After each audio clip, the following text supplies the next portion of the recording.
اعوذ باللہ من الشیطان الرجیم بسم اللہ الرحمن الرحیم رب اشرح لی صدری ویسر لی امری واحلل عقدۃ من لسانی یفقہوا قولی۔ اے میرے رب میرا سینہ کھول دے اور میرا کام آسان کر دے اور میری زبان کی گرہ کھول دے تاکہ وہ میری بات سمجھ سکیں۔ اللہم ارنا الحق حقا وارزقنا اتباعہ وارنا باطل باطلا وارزقنا اجتنابہ۔ اے اللہ ہمیں حق کو حق کر دکھا اور اس پر چلنے کی توفیق عطا فرما، اور باطل کو باطل کر دکھا اور اس سے بچنے کی توفیق عطا فرما، آمین۔ اب انشاءاللہ آج 30ویں پارے کی ہم سورہ 3 شروع کریں گے، رائٹ۔ اچھا، سورہ 3 بھی جو ہے وہ مکی سورہ ہے۔ اچھا، سورہ 3 شروع کرنے سے پہلے، کیونکہ اب اگر ہم پچھلی ایک دو صورتوں کا جائزہ لیں، ہم نے سورہ لیل پڑھی، ہم نے سورہ شمس پڑھی، تو اس میں ایک بڑا جو مرکزی مضمون ہمیں نظر آیا وہ یہ نظر آیا کہ اللہ سبحانہ و تعالیٰ نے جب ہم انسانوں کی تخلیق کی ہے اور جب ہمیں دنیا میں بھیجا ہے تو نیکی اور بدی کی تمیز کے ساتھ بھیجا ہے، ٹھیک ہے نا۔ سورہ شمس آیت 8، ٹھیک ہے نا۔ فَأَلْهَمَهَا فُجُورَهَا وَتَقْوَاهَا، دونوں چیزیں ڈالی ہیں، نیکی اور بدی کی تمیز کر کے سکھا کے پھر بھیجا ہے۔ پھر وہی والی بات جو ہم کرتے ہیں کہ واقعی وہ جو برائی ہے وہ سب کو ہی برا لگتا ہے، جو اچھی چیز ہے، نیکی نیک اعمال ہے، اس میں یہ کنڈیشن نہیں ہے کہ آیا مسلم ہے نہیں ہے، وہ انسانی فطرت کے اندر ہے، فطری ہے یہ، نیکی کر کے خوشی کا ہونا اور برائی کر کے بدی میں کر کے ضمیر کا مطمئن نہ ہونا، ٹھیک ہے نا۔ یہ چیز اللہ تعالیٰ نے کہا کہ یہ ہم نے اپنے ذمے لیا ہے اور یہ ہم نے انسان کے اندر ڈالی ہے۔ بیسکلی انسان جو ہے فوکس ہوگا اس والی اس میں صورت میں، ٹھیک ہے نا۔ اس نقطے کو ذہن میں رکھیں۔ اچھا، اس نقطے کو ذہن میں اچھے کردار کے لوگ بھی ذہن میں رکھیں۔ دیکھیں یہ وہی معاشرہ ہے، آپ لوگ دیکھیں قرآن اینڈ ہونے اب تقریباً مکمل ہونے والا ہے، تو ایک چیز تو ہمیں بھی پتہ چلی نا کہ اس میں کرداروں کا ذکر ہے، قرآن میں ذکر ہونے والے کردار ہمارے ارد گرد ہی موجود ہیں، ٹھیک ہے نا۔ وہی سارے کردار ہیں جو قرآن میں ذکر ہیں، ہائی لائٹڈ ہیں۔ تو اس میں دیکھیں ایسے نیک لوگ بھی ہمیں یہاں مل جاتے ہیں، اور گھٹیا جو بالکل جسے کہتے ہیں نا، جو بالکل دین اور دنیا سے دور، وہ بھی ملتے ہیں، وہ بھی نظر آتے ہیں، جنہیں کوئی آخرت کا نہیں پتا، جو بس دنیا کمانے میں لگے ہوئے ہیں، ٹھیک ہے نا۔ یہ دونوں ہمیں نظر آتے ہیں، اور یہاں اس دنیا کا قاعدہ قانون ایسا ہے کہ جو حرام کام کر رہا ہوتا ہے وہ پکڑا نہیں جاتا، ٹھیک ہے نا۔ وہ اس کو ایک چھوٹ ملی ہوئی ہے، جو اختیار ہے انسان کو، جو اللہ تعالیٰ نے ہمیں اختیار دیا ہے کہ بھئی نیکی کرو گے اس کے دروازے کھل جائیں گے، بدی کرو گے وہ کرنا میں آسان کر دوں گا، ٹھیک ہے نا۔ یہ ذہن میں رکھ کر اب سورہ 3 شروع کریں۔ بسم اللہ الرحمن الرحیم، شروع اللہ کے نام سے جو بہت مہربان اور نہایت رحم کرنے والا ہے۔ والتین، اچھا آپ لوگ پینسل ضرور ہاتھ میں ضرور رکھیں، قرآن بھی بالکل کھولے اپنے سامنے رکھیں۔ اچھا، والتین، قسم ہے تین کی، والزیتون، اور قسم ہے یعنی انجیر کی اور زیتون کی۔ اچھا، اس میں جو سب سے اہم نقطہ، کیونکہ ہم سارے نقاط ڈاکٹر اسرار کے ہی لے رہے ہیں، تو ان کی آبزرویشن کے مطابق انہوں نے کہا کہ ٹھیک ہے گواہ ہے انجیر اور زیتون، تو ہمیں ترجمے سے پتہ چل ہی رہا نا، لیکن آپ لوگ انجیر کے اوپر لکھیں نوح علیہ السلام، نوح علیہ السلام کی اس تبلیغ کی طرف اشارہ ہے۔ کیسے؟ کیونکہ جب نوح علیہ السلام ہے، وہ جس پہاڑ کے دامن میں جنہوں نے 950 سال دعوت و تبلیغ کا کام کیا ہے، اسے جبل تین کہتے ہیں، ٹھیک ہے نا۔ یعنی ادھر جو انجیر کی قسم کھائی جا رہی ہے وہ کس طرف ریلیٹ ہو رہی ہے؟ وہ ہو رہی ہے حضرت نوح علیہ السلام کی طرف، جنہوں نے دعوت و تبلیغ کا کام کیا ہے 950 سال، تو ٹھیک ہے نا۔ قسم ہے تین کی، یعنی کہ جبل تین کی طرف اشارہ ہے جہاں پہ تبلیغ حضرت نوح نے کی ہے۔ وہ زیتون، اچھا یہ پھر اہم ہے، زیتون مراد ہو گیا کہ بھی زیتون کے پھل کا ذکر ہے، درخت کا ذکر ہے، لیکن خاص اشارہ کس طرف ہے؟ وہ پہاڑی جس پر حضرت عیسیٰ علیہ السلام اکثر تبلیغی خطبات دیا کرتے تھے، اور یہ آج بھی موجود ہے۔ آپ لوگ خود انٹرنیٹ پہ سرچ کریں، جبل زیتون لکھیں، آپ کی لائیو آپ کو سارا ملے گا۔ یہ آج یروشلم میں ہے اور یہودیوں کے پاس ہے، رائٹ۔ تو وہاں پہ کیا حضرت عیسیٰ جو ہیں وہ تبلیغ اور یہ خطابت کا کام کیا کرتے تھے، وہاں پہ وہ اس کو جبل زیتون کہتے ہیں۔ یعنی اب آپ ان کی ریلیٹ دیکھیں کہ کتنے بڑے، آپ لوگوں کو یاد ہے نا ہم نے یہ اولو العزم پیغمبروں میں ان کے نام پڑے ہوئے ہیں، یہ بہت ہمت والے ہیں، حضرت نوح علیہ السلام، حضرت عیسیٰ علیہ السلام، ٹھیک ہے نا۔ آپ لوگوں نے لکھ لیا تین، انجیر نوح علیہ السلام سے ریلیٹ ہے، زیتون جہاں پہ وہ پہاڑی حضرت عیسیٰ علیہ السلام جہاں تبلیغ کیا کرتے تھے، جو آج جبل زیتون کے نام سے یروشلم میں ہے۔ وہ طور سینین، اور طور سینا کی یعنی قسم کھائی جا رہی ہے اب طور سینا موسیٰ علیہ السلام، ٹھیک ہے نا، اولو العزم پیغمبر ہیں یہ سارے. کوہ طور سے مراد کہا جہاں پہ اللہ سبحانہ و تعالی سے ہم کلامی کا شرف حاصل ہوا، اسے کوہ طور کہا جاتا ہے. یعنی اس پہ اب آپ لوگ خود موسیٰ علیہ السلام لکھ لیں، یعنی نوح علیہ السلام، عیسیٰ علیہ السلام، موسیٰ علیہ السلام. آیت نمبر 3 دیکھیں، وَهَذَا الْبَلَدِ الْأَمِينَ، اور حاضہ اور اس پرامن شہر مکہ کی. اور اس کی تفصیل تو دیکھیں ہم مسلسل پڑھ رہے ہیں کہ یہ امن والا شہر ہے، یعنی یہاں بالکل الاؤڈ نہیں ہے کہ یہاں کے درختوں کو کچھ توڑا جائے، یہ یہاں پہ جنگ کی جائے، الاؤڈ ہی نہیں ہے. یہ کیا ہے؟ پرامن، اور اس پرامن شہر مکہ کی، یعنی کہ ریلیشن کس سے ہوا؟ نبی کریم صلی اللہ علیہ وآلہ وسلم سے. تو یہاں نوح علیہ السلام، عیسیٰ علیہ السلام، موسیٰ علیہ السلام اور نبی کریم صلی اللہ علیہ وآلہ وسلم جیسے جلیل القدر انبیاء کا ذکر آیا ہے. یعنی ان 3 آیتوں میں جو ان سے ریلیٹ کیا اللہ تعالیٰ نے. اب آپ پھر وہی دیکھیں، ہم نے بات آج اپنی کہاں سے شروع کی ہے؟ انسانیت سے. انسان یعنی ہماری بات ہی ہو رہی ہے نا، ہم انسان ہی ہے نا تمام مخلوقات میں. تو ہم انسانوں میں بھی کون سے جلیل القدر انبیاء سے بات ہوئی ہے، ٹھیک ہے نا. آپ لوگوں نے سب لکھ لیا نا. 3 جبل 3 نوح علیہ السلام، جبل زیتون عیسیٰ علیہ السلام، طور سینین موسیٰ علیہ السلام، اور بلد الامین نبی کریم صلی اللہ علیہ وآلہ وسلم، ٹھیک ہے نا. تو یہ اس لیے بات کی گئی ہے کہ یہ انسانیت ہے، یہ انسانیت کے وہ کردار ہیں جن کی سیرتوں کے بارے میں بتایا جا رہا ہے، ٹھیک ہے نا. کہ ہم نے جو انسان کو اشرف المخلوقات بنایا ہے، تو اس میں نوح علیہ السلام، عیسیٰ علیہ السلام، موسیٰ علیہ السلام اور نبی کریم صلی اللہ علیہ وآلہ وسلم کے کردار ہیں، ٹھیک ہے. یہ ان کی طرف اشارہ ہے. اچھا اگلی آیت دیکھیں، آیت نمبر 4. لقد البتہ یقیناً، خلقنا ہم نے پیدا کیا، انسان کو فی احسن تقویم بہترین شکل و صورت میں، ٹھیک ہے نا. یعنی آیت نمبر 4 جو ہے بہترین ساخت پہ پیدا کیا. اس پہ تو میں آپ کو کہوں گی آپ لوگ ضرور لکھیں. دیکھیں پورے قرآن میں آپ وہ پوائنٹس تو نکالیں تو انسان سوچتا ہے کہ یعنی ہم انسانوں کے بارے میں اللہ تعالیٰ نے، یعنی ہمارے وہ کون سے پوائنٹ ہے جو کہ باقی جانداروں سے ہم مختلف ہیں، ٹھیک ہے نا. نمبر 1 آپ لوگ ضرور لکھیں، سورہ بنی اسرائیل.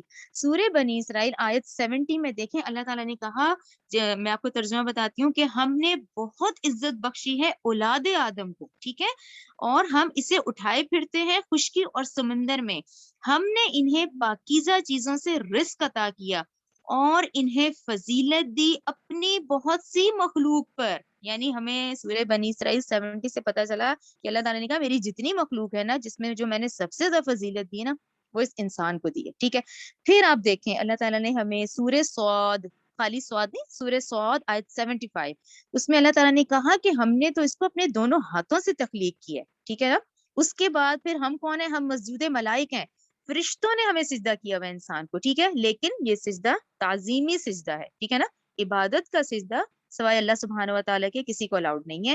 یہ تعظیم تھی اس وقت کہ حکم دیا گیا تھا کہ آدم علیہ السلام کو سجدہ کیا جائے. تو انسان کون ہے؟ مسجود ملائک ہے. یہ سورہ بقرہ 34، ٹھیک ہے نا. یعنی ہم جب یہ آیت پڑھتے ہیں کہ ہم نے پیدا کیا انسان کو بہترین یعنی ساخت پر، تو اس پہ یہ 3 ہمیں سورہ بنی اسرائیل 70، سورہ صاد 75 اور سورہ بقرہ 34 سے ہمیں پتہ چلتا ہے کہ اللہ نے ہمیں دونوں ہاتھوں سے بنایا ہے، ٹھیک ہے نا، اور ہمیں تمام مخلوقات میں فضیلت دی ہے، اور پھر ہم مسجود ملائک بھی ہیں. اب یہ انسان کی عظمت ہے. اب آپ دیکھیں ان 4 آیتوں میں انسان پڑھے تو واقعی ایک اشرف المخلوقات کی کوالٹیز ہیں، جس میں مثالیں بڑے بڑے انبیاء سے سٹارٹ ہوئی ہیں. اچھا پھر آپ دیکھیں، یہ تو عظمت ہمیں لگتی ہے نا کہ ٹھیک ہے پوری واقعی یہ آپ کردار دیکھیں، اور اللہ تعالیٰ نے کہا ہم نے بہترین ساخت اس کو پیدا کیا، بہترین شکل و صورت میں پیدا کیا. اچھا ثم رددناہ اسفل سافلین، پھر ہم نے لوٹا کر اس کو دیا سب سے پسترین لوگوں میں بھی. اب اس کا کیا مطلب ہوا کہ پھر ہم نے لوٹا دیا اس کو پسترین حالت کی طرف. اچھا پسترین حالت سے کیا مراد ہوتی ہے؟ دیکھیں یہ وہی والی بات ہے، ہم اپنا موازنہ کریں تو ہم 2 حصے سے ہیں نا. ہم شروع سے قرآن میں ڈسکس کر رہے ہیں نا، حیوانی وجود، روحانی وجود، ٹھیک ہے نا. ہمارا جسم 2 حصوں سے.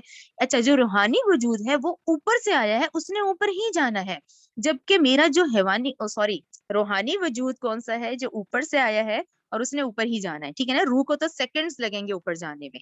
اور یہ جو میرا حیوانی وجود ہے ہم انسانوں کا، کیونکہ یہ اس انرجیٹک نطفے سے بنتا ہے، پھر اس کے بعد اس کی پرورش میں بھی وہی خوراک وہی زمینی خوراک سے بنتے ہیں نا ہم، بیسکلی زمینی خوراک میں ہی رہتے ہیں. اچھا پھر اس کے بعد سارا دن کی تگ و دو بھی وہی زمینی خوراک ہوتی ہے، یعنی وہ جسم کا جھکاؤ نا زمین کی طرف ہی رہتا ہے. ٹھیک ہے نا. تو یہ ہے بہت بڑا امتحان جس میں ہمیں دنیا میں بھیجا گیا ہے. ٹھیک ہے نا، کہ یعنی ایک روحانی وجود ہے، اس کو بالکل جسد خاکی کے اندر بھیج دیا گیا. ٹھیک ہے نا. اچھا جسد خاکی میں تو بھیجا، لیکن اس کے ساتھ ساتھ اللہ تعالیٰ نے نفس بھی ڈالا، نیکی اور بدی کی تمیز بھی ڈالی، کامیابی ناکامی کی راہیں بھی ڈالی. یعنی آپ اچھے کام کرتے ہیں، آپ کامیاب بھی ہوتے ہیں اور آپ ناکام بھی ہوں گے. ٹھیک ہے نا. بدی، نیکی، ناکامی، کامیابی سب ساتھ ساتھ رکھے ہیں. اور سب سے بڑی بات ہدایت رکھی ہے. 1,24,000 انبیاء بھی بھیجے، پھر اس کے بعد 4 کتابیں بھی بھیجی. تو یہ کیا ہے اب بیسکلی ہدف کیا ہوا ہمارا، وہ یہ ہوا کہ اب ہے تو صحیح یہ جسم تو بہت ڈیمانڈنگ ہے. ٹھیک ہے نا. دیکھیں اے سی، گاڑی، گھر، مکان، رضائیاں، چیزیں سب جسم کو چاہیے. روح سے اس کا کیا تعلق ہے؟ جسم، جسمانی ضرورت، کھانا پینا ٹوٹل. یعنی اب روح جو ہے وہ قید ہوتی ہے جسم کے اندر. اچھا اب یہ کشمکش شروع ہو جاتی ہے. ٹھیک ہے. تو اس میں ہم نے کیا کرنا ہے، کیونکہ ہدایات ساری آئی ہوئی ہیں، قرآن ہمارے پاس ہے، تو یہی ہم نے کام کرنا ہے. جو ہماری محنت ہے نا، کہ اب اسفل سافلین جو ہے نا، اب اس کو اوپر اٹھانا ہے، جو اصل منزل کی طرف جانا ہے. تو اس میں اپنے ٹارگٹ کو نہیں بھولنا کہ ہم نے اصل میں اب پھر اوپر کی طرف جانا ہے. ہم نے اس جسمانی خواہشات کو، اس حیوانی وجود کی جو خواہشات ہیں، اس کو کنٹرول کرنا ہے. یہی ہے نا جو آؤٹ آف کنٹرول لوگ ہوتے ہیں، ان کی ساری زندگی کی تگ و دو وہی گھر، چیزیں، وہی خواہشات نفس پہ چلتی ہیں. بیسکلی وہ کیا ہوتا ہے، گھر گاڑی، پراپرٹی، بزنس، اس کے بعد انسان کوئی دوسری بات ہی نہ کرے. لیکن جب آخرت اپنا مقصد ہوتا ہے تو پھر آپ کے سامنے ایک مقصد آ جاتا ہے، پھر اللہ تعالیٰ کی فرما برداری، پھر نبی کریم صلی اللہ علیہ وسلم کی پیروی. یہ ہے جو ہمیں محنت کرنی ہے کہ وہ اسفل سافلین یعنی روح آئی جسم کے اندر. اب یہ کشمکش ہے، لیکن اس نفسانی خواہشات کو کنٹرول کرنا ہے. ٹھیک ہے نا.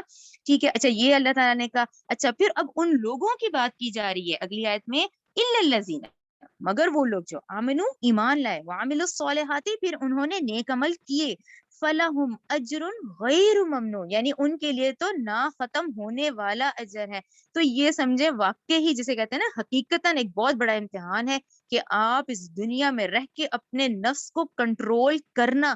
یہ اللہ تعالیٰ نے کہا واقعی جیسے یہ ایک ہے کشمکش کے اس میں محنت کرنا، اور اس وقت جو دنیا کی زینت ہے اور جو خوبصورتی ہے اس میں اپنے خالق اور معبود کو پہچاننا، پھر اس میں محنت کرنا، پھر اس کے حکم کے مطابق زندگی گزارنا. تو اللہ تعالیٰ نے کہا کہ وہ لوگ ہیں کہ پھر وہ ہیں جنہوں نے جو ایمان بھی لائے، جو پھر جنہوں نے نیک اعمال بھی کیے، تو ان کا اجر تو آپ دیکھیں کبھی منقطع نہیں ہوگا، یعنی نہ ختم ہونے والا اجر. اللہ تعالیٰ نے کہا کہ ٹھیک ہے، گو کہ واقعی یہ محنت والا کام ہے، تو ہمارا ہدف پھر یہی ہوا. ٹھیک ہے نا. یہ کلیئر ہو گیا نا آپ لوگوں کو. اچھا اس کے بعد دیکھیں آیت نمبر 7، فما یکذبک بعد بالدین، پھر اے انسان، یعنی آپ دیکھیں اتنی مختصر آیات ہے لیکن آپ مفہوم دیکھیں کہ اے انسان کون سی چیز ہے، یکذبک جھٹلانے پر آمادہ کرتی ہے تجھے، بعد بالدین اس کے بعد جزا کو. ٹھیک ہے نا. یعنی کہ اب آپ لوگ تھوڑا سا ذہن میں لائیں، دیکھیں نا یہ دو ہی کیٹیگریز ہیں. ایک ہے ٹھیک ہے جو پھر اللہ تعالیٰ کے احسانات، اللہ تعالیٰ کی فرما برداری میں وقت گزارتے ہیں. ایک پھر وہ کون سے انسان ہے جو گناہوں میں، جن کی ذہنی اور جسمانی صلاحیت ساری کہاں برائی کے رستے میں لگی. اچھا برائی کے رستے پہ چلتے چلتے پھر وہ خود غرض ہو جاتے ہیں، پھر وہ شہوت پرست ہو جاتے ہیں، پھر وہ نشہ باز، پھر وہ غصے والے. اچھا انسانیت تو پھر آپ دیکھیں گرتی ہے تو کہاں گرتی ہے، یہ جو ہم نے پڑھا نا اسفل سافلین، اتنی گر جاتی ہے، یعنی وہ اشرف المخلوقات اتنا گر جاتا ہے کہ پتے، درخت، یہ پتھر ان کو پوجنے لگ جاتا ہے. یعنی یہ آپ انسانیت کا حال دیکھیں کہ اتنا گر جاتا ہے کہ یہاں تک پہنچ جاتا ہے کہ قبر پرستی عام ہو گئی ہے، یہ بت پرستی کر رہے ہیں. یعنی کہ اگر آج بھی اتنے جدید دور میں اتنا، جبکہ آپ دیکھیں ایکسپوجر ہے، اس میں بھی دیکھیں ہم اپنی آنکھوں سے کفار مکہ والا کے شرک تو انڈیا کر رہا ہے نا. یعنی آج اتنے ہم جی کہتے ہیں جی پڑھے لکھے یہ وہ سب، وہ آج بھی کیا ان کے ذہن نہیں قبول کرتے کہ وہ اپنے ہاتھ سے بنائے بتوں سے مانگ رہے ہیں. تو یہ ہے انسانیت. ٹھیک ہے نا. لیکن اللہ تعالیٰ نے کہا اس میں پھر وہ لوگ ہیں جو کہ ایمان بھی لاتے ہیں، جو نیک عمل بھی کرتے ہیں. اس کے بعد اللہ تعالیٰ نے آیت نمبر 7 میں کہا کہ اے جزا و سزا کے منکر، یعنی یہ تم نہیں دیکھ رہے کہ یہ تمہارے کائنات میں جہاں کہیں ٹھہراؤ نہیں ہے، تو کیا تمہارے ذہن میں نہیں آ رہا کہ ایک دن مرنا بھی ہے، یعنی موت اتنی بڑی حقیقت ہے. اچھا ہماری آنکھوں کے سامنے ہو بھی رہا ہے نا, کتنی دیکھیں اموات ہوتی ہیں, پھر بھی نہیں, پھر بھی اللہ تعالیٰ نے کہا غافل انسان ہے یہ, جو کہ جزا اور سزا کا منکر ہے. دیکھیں جو جزا اور سزا کا منکر ہوگا, جسے نہیں ہوگا کہ میں نے اللہ کے آگے کھڑے ہونا ہے, وہی کرے گا نا, وہی پھر خود غرضی کی زندگی گزارے گا نا. تو یہاں بیسکلی 7 آیت کا یہی ہے کہ ٹھیک ہے, یعنی کہ ایک ایسے بھی انسان ہے یہاں جو اعلیٰ سیرت کے مالک ہیں, پھر ایسے بھی ہیں جو انسانیت پر بدنما داغ کی حیثیت رکھتے ہیں, ٹھیک ہے نا. اور جو اس طرح کے لوگ ہیں پھر ان کا کوئی ٹارگیٹس نہیں ہے, وہ انہوں نے آخرت کو بلایا ہوا ہے, وہ پھر ایک دنیا کی دھن میں زندگی گزارے. تو ان کو اللہ تعالیٰ نے کہا کہ پھر وہ والے انسان جو جزا اور سزا کے منکر ہیں, تو وہ خود دیکھیں کہ کیا انہوں نے, کیا وہ کائنات کی نشانیوں سے بھی نہیں پہچان رہے, وہ کسی چیز سے نہیں پہچان رہے کہ کل کو انہوں نے اللہ کی عدالت میں کھڑے ہو کے اپنے تمام اعمال کا حساب دینا ہے, ٹھیک ہے نا. آیت نمبر 8 دیکھیں, الیس اللہ باحکم الحاکمین, یہ آیت بڑی امپورٹنٹ ہے. کیا نہیں ہے اللہ بڑا حاکم, سب حاکموں سے بڑا حاکم ہے, ٹھیک ہے نا. کیا نہیں ہے اللہ, اسی لیے نہیں آیا ہے کہ اچھا اب اس میں اللہ تعالیٰ نے جو, یعنی ڈاکٹر سار نے اس طرح سے سمجھایا اس کو کہ آپ دنیا میں بھی دیکھیں, جیسے دنیا میں بھی معاملہ ہے نا, دیکھیں ہم دوست کس کو بناتے ہیں, جو وفادار ہوتا ہے, ٹھیک ہے نا. کسی بدتمیز انسان کو, اس کو جو وفادار نہ ہو کوئی بھی نہیں بناتا. یہ اتنا واضح فرق ہے جو ہمیں خود اپنی زندگیوں میں نظر آتا ہے. تو اللہ تعالیٰ کہتے ہیں کہ تم جب وفادار اور باغیوں کو ایک صف میں نہیں کھڑے کرتے, تو کیا میں ایسا کروں گا کہ اس دنیا میں, اس دارالامتحان میں, وہ لوگ جو اعلیٰ کردار سیرت کے مالک ہیں اور وہ لوگ جو میرے نافرمان ہیں, تو کیا یہ برابر ہو سکتے ہیں؟ تو کبھی بھی برابر نہیں ہو سکتے, ٹھیک ہے نا.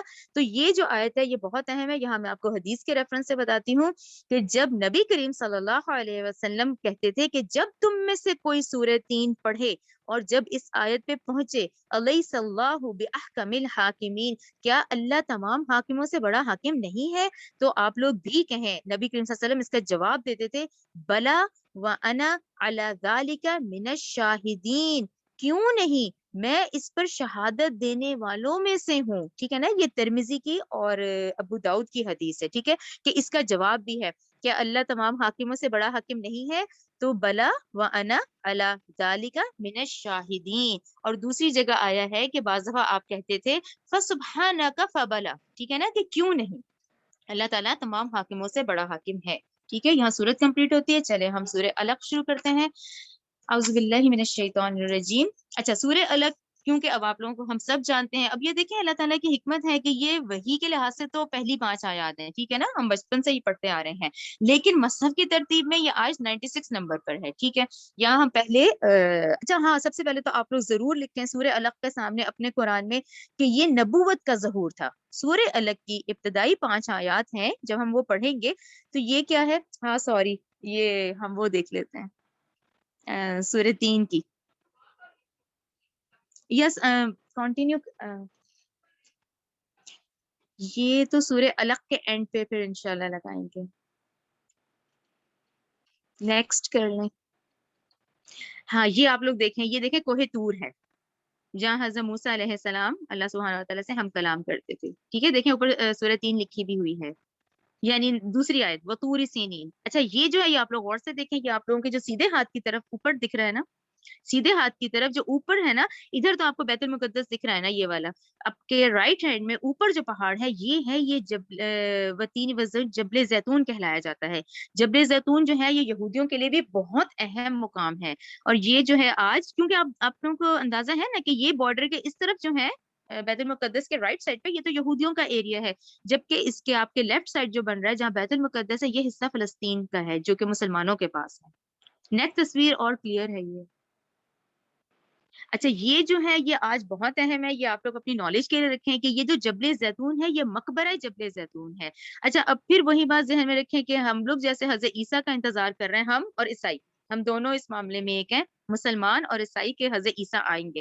لیکن یہ جو یہودی ہیں یہ اپنے مسیح یعنی دجال کا ویٹ کر رہے ہیں. اچھا اب یہ ان کا کانسیپٹ ہے یہودیوں کا کہ انہوں نے یہاں یہ کہتے ہیں کہ کتنے لاکھ ڈالرز کی یہ قبریں ہیں کہ جو یہودی یہاں خرید کے رکھتا ہے اور وہ یہ جگہ بناتے ہیں. اب بقول ان کے بقول ان کے کہ جی وہ جب دجال آئے گا تو یہ ہماری فرسٹ آرمی ہوگی، لیکن ہم سب اپنی آنکھیں کھول کے رکھیں کہ دجال کے جتنے وہ فتنے ہوں گے وہ سارا نظر کا دھوکا ہوگا۔ لیکن کیوں، اب وہی والی بات، یہ لوگ اب یہ جس بات پہ اڑے ہوئے ہیں، آپ لوگ کو اندازہ تو ہو گیا نا، یہ نسل پرست لوگ ہیں، ان کے پاس 3 کتابیں ہیں، یعنی یہ سابقہ امت مسلمہ ہے، ان کی تمام کتابوں میں موجود ہے کہ نبی کریم صلی اللہ علیہ وسلم آئیں گے، یہ پھر بھی انکار کر رہے ہیں کہ آخری نبی بنی اسماعیل میں سے آتے، ٹھیک ہے نا۔ تو یہ اب دجال کے آنے کی جو تیاریاں ہیں ان میں یہ جبل زیتون پر ہی ہے، تو اسے مقبرہ جبل زیتون کہا جاتا ہے۔ یہ آپ لوگ اس کی ویڈیوز دیکھیں، بالکل بہت زیادہ ہیں، اور یہاں حضرت عیسیٰ کے حوالے سے آپ لوگوں کو نیکسٹ،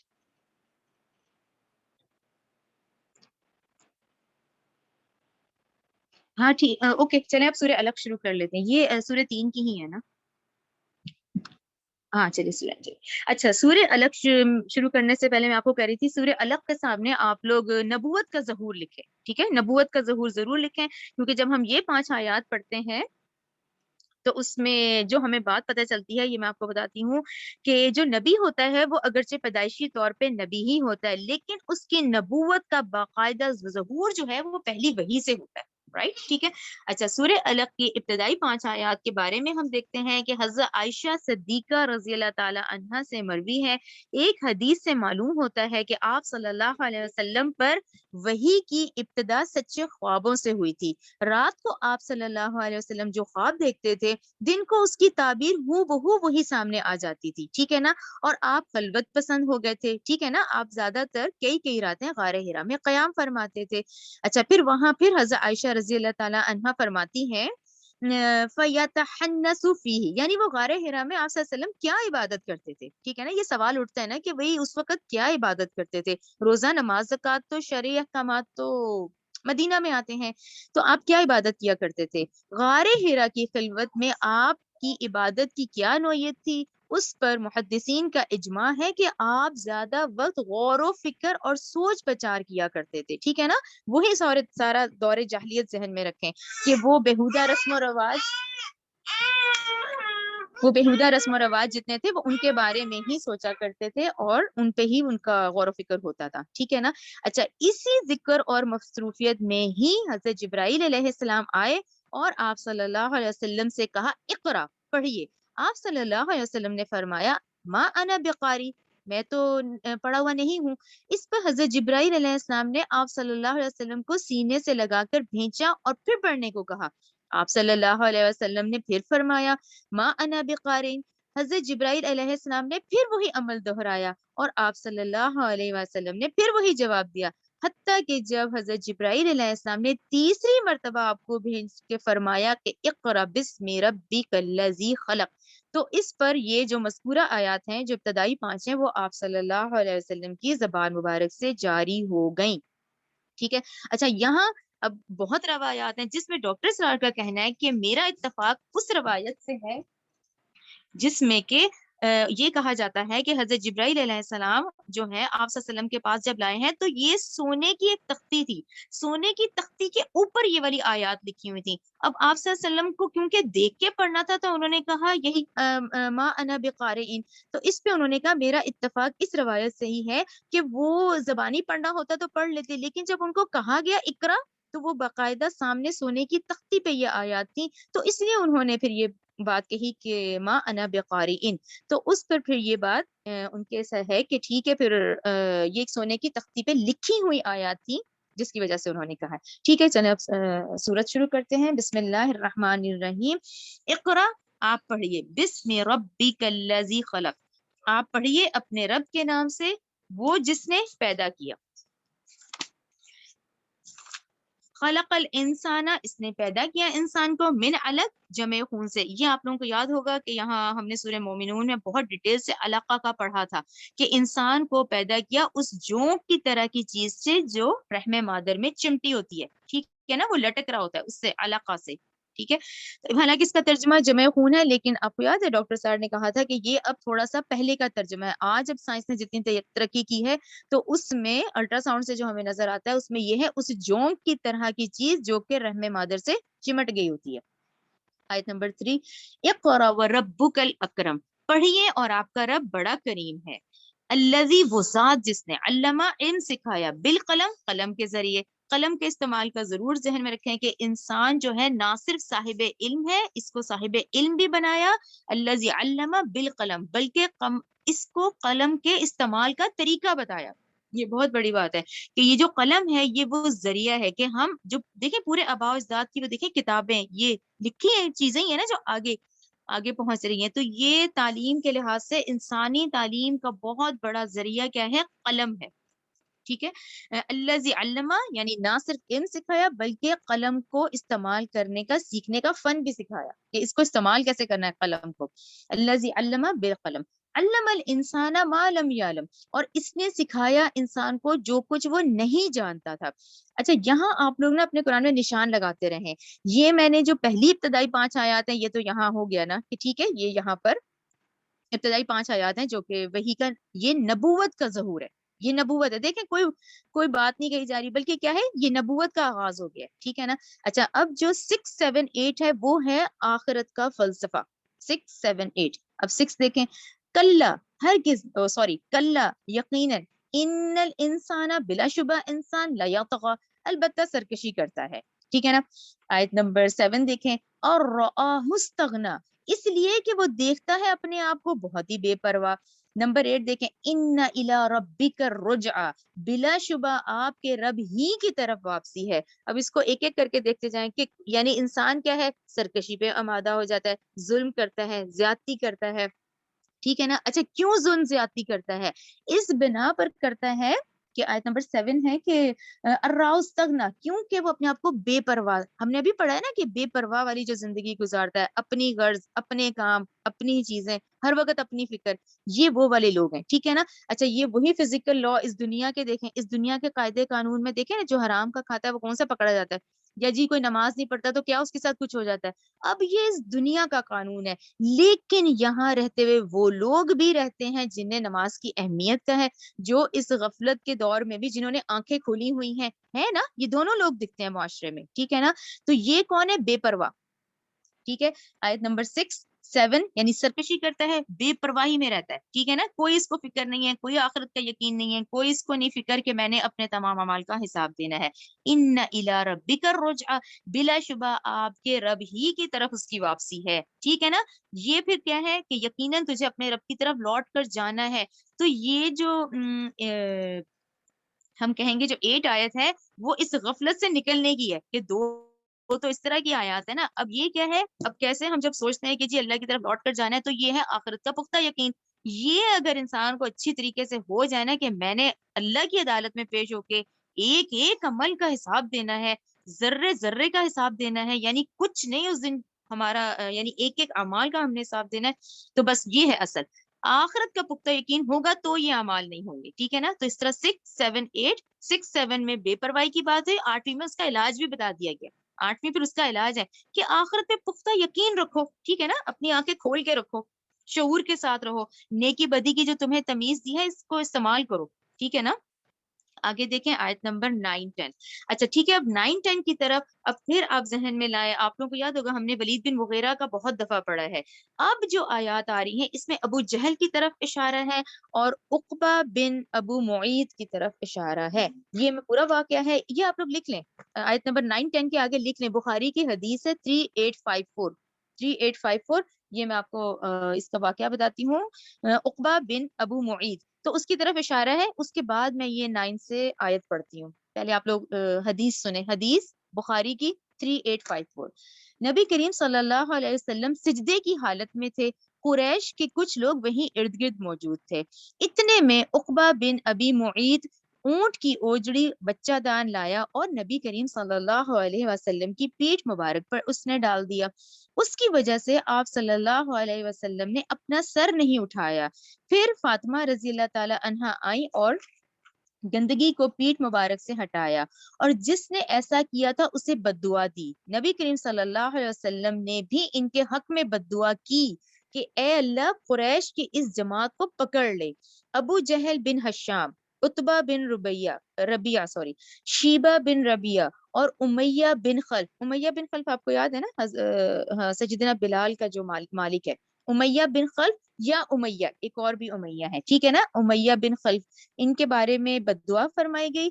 پھر حدیث عبداللہ بن مسعود رضی اللہ تعالیٰ عنہ نے کہا کہ پھر میں نے دیکھا بدر کی لڑائی میں، یعنی جن جن کے اس وقت نام لیے گئے تھے، بدر کی لڑائی میں یہ سب لوگ قتل کر دیے گئے اور ایک کنویں میں انہیں ڈال دیا گیا، سوائے امیہ بن خلف کے، کیونکہ اس کا ہر جوڑ جو ہے وہ الگ تھا، تو اسے کنویں میں نہیں ڈالا گیا۔ یہ بخاری کی حدیث ہے، ٹھیک ہے نا۔ اس میں یہ ایک سیرت کا واقعہ ذہن میں رکھیں، اور دوسرا واقعہ ڈاکٹر صاحب نے بتایا ہے کہ نبی کریم صلی اللہ علیہ وسلم کی سفر طائف سے واپسی کے زمانے میں ایک واقعہ پیش آیا۔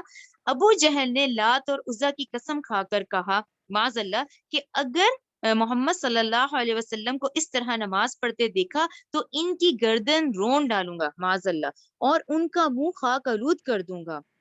ایک دن اس نے آپ صلی اللہ علیہ وسلم کو حرم میں نماز پڑھتے دیکھا تو غصے میں آپ کو ڈانٹتے ہوئے آپ کی طرف بڑھا تاکہ اپنی قسم پوری کرے، مگر پھر یکدم دہشت زدہ ہو کر پیچھے ہٹ گیا۔ لوگوں نے پوچھا کیا ہوا، کیوں پیچھے ہٹ گئے؟ کہنے لگا آگے بڑھنے پر مجھے اپنے اور محمد صلی اللہ علیہ وسلم کے درمیان حائل آگ سے بھری ہوئی ایک خندق اور ایک پروں والی کوئی مخلوق دکھائی دی جو میری تکا بوٹی کرنے کو تیار تھی۔ رسول اللہ صلی اللہ علیہ وسلم نے فرمایا اگر وہ میرے قریب پھٹکتا تو فرشتے اس کے چیتھڑے اڑا دیتے۔ ٹھیک ہے، یہ دونوں واقعات ذہن میں رکھیں، یہ ان مردوں ان کرداروں کی طرف اشارہ ہے، ٹھیک ہے، ابو جہل اور عقبہ بن ابو معیط۔ آیت نمبر 9 سے شروع کریں۔ ارائیت الذی ینہا، کیا تم نے دیکھا اس شخص کو جو روکتا ہے، عبدن اذا صلی، ہمارے ایک بندے یعنی نبی کریم صلی اللہ علیہ وسلم کو جب وہ نماز پڑھتا ہے۔ آیت نمبر 11 دیکھیں، ارائیت ان کان علی الہدی، کیا تم نے غور کیا کہ اگر وہ شخص ہدایت پر ہوتا؟ ٹھیک ہے نا، یہ تو ان لوگوں نے کیا نا، ابو جہل نے بھی کیا، ادھر اشارہ زیادہ ابو جہل کی طرف ہی آتا ہے، ٹھیک ہے نا۔ تو کیا تم نے غور کیا کہ اگر وہ شخص ہدایت پر ہوتا، او امر بالتقوی، یا وہ تقوی کی تعلیم دیتا۔ اچھا، یہاں اشارہ یہ کیا گیا ہے ابو جہل کے اس کردار کی طرف کہ وہ بہت صاف گو تھا، ٹھیک ہے نا، اس نے صاف اور سچی بات کی تھی کہ میں نبی کریم صلی اللہ علیہ وسلم کو جھوٹا نہیں سمجھتا، ٹھیک ہے میں مانتا ہوں، لیکن اب بات کیا تھی وہی انا آ جاتی ہے۔ اس نے کہا کہ ہمارا تو ان سے مقابلہ چلتا تھا، یہ غریب بنو ہاشم خاندان غریبوں کو کھانا کھلاتے تھے، ہم بھی کھلاتے تھے، یہ حاجیوں کی خدمت کرتے تھے، ہم بھی کرتے تھے، اب نبوت ان میں آ گئی تو ہم کیسے ہار مان لیں؟ تو یہ سارا ہے، ٹھیک ہے نا۔ تو یہی اگر وہ غور کرتا، اگر وہ ہدایت پر ہوتا یا وہ تقوی کی تعلیم دیتا، تو اس لیے یہ اشارہ اس کی طرف ہی ہے کہ ابو جہل آخری وقت تک اس بات پہ ہی قائم رہا، لیکن اس نے اپنا سر قلم کروا لیا، حتیٰ کہ مرتے ہوئے بھی کہا کہ میرا سر جو ہے کیونکہ ان دنوں میں جب یہ سردار ہوتے تھے ان کے سر نیزوں پہ پھر چڑھائے جاتے تھے، ٹھیک ہے نا، تب بھی اس نے مرتے ہوئے بھی یہی کہا کہ اس نے ہار نہیں مانی، اس نے یہی کہا کہ میرا سر ذرا نیچے سے گردن کاٹنا تاکہ پتہ چلے سردار کا سر ہے۔ تو یہ اشارہ اس کی طرف ہے۔ آیت نمبر 13 دیکھیں، او امر بالتقوی، یا وہ تقوی کی تعلیم دیتا۔ آیت نمبر 13، ارائیت ان کذب وتولی، کیا تم نے سوچا کہ اس نے جو جھٹلایا ہے اور منہ موڑ لیا ہے، علم یعلم بان اللہ یری، کیا یہ نہیں جانتا کہ اللہ دیکھ رہا ہے؟ کلا لئن لم ینتہی، ہرگز نہیں اگر یہ باز نہ آیا، لنصفعا بالناصیہ، تو ہم گھسیٹیں گے اس کی پیشانی کے بال پکڑ کر، ناصیت کاذبۃ خاطئہ، وہ پیشانی کے جو خطا کار ہے، جھوٹی ہے، فلیدع نادیہ، تو وہ بلا لے اپنی مسجد مجلس کے لوگوں کو۔ یہاں آپ لوگ ضرور لکھیں سورہ مریم 73، کیونکہ یہ ابو جہل کو جتنا اپنی مجلس پہ غرور تھا، اور جس طرح اس کا مینشن کیا گیا سورہ مریم آیت 73 میں بھی ہم نے پڑھا ہے کہ اس کو اپنے مجلس والوں کو، اپنے حمایتیوں پہ بڑا تھا کہ میری مجلس دیکھو، محمد صلی اللہ علیہ وسلم کی مجلس دیکھو، تو وہ بلا لے اپنی مجلس کے لوگوں کو، سند الزبانیہ، ہم بھی بلائیں گے جہنم کے فرشتوں کو، کلا لا تطعہ واسجد واقترب، کوئی بات نہیں اے نبی کریم صلی اللہ علیہ وسلم، آپ اس کی بات نہ مانیے، آپ سجدہ کیجئے اور اللہ سے ڈریں، سجدہ کیجئے اور اللہ سے اور قریب ہو جائیں، ٹھیک ہے۔ یہاں یہ سجدہ تلاوت ہے، یہاں آپ لوگ ضرور یہ تلاوت، بے شک ہماری قرآن تفسیر کلاس چل رہی ہے لیکن آپ سجدہ ضرور کر لیں۔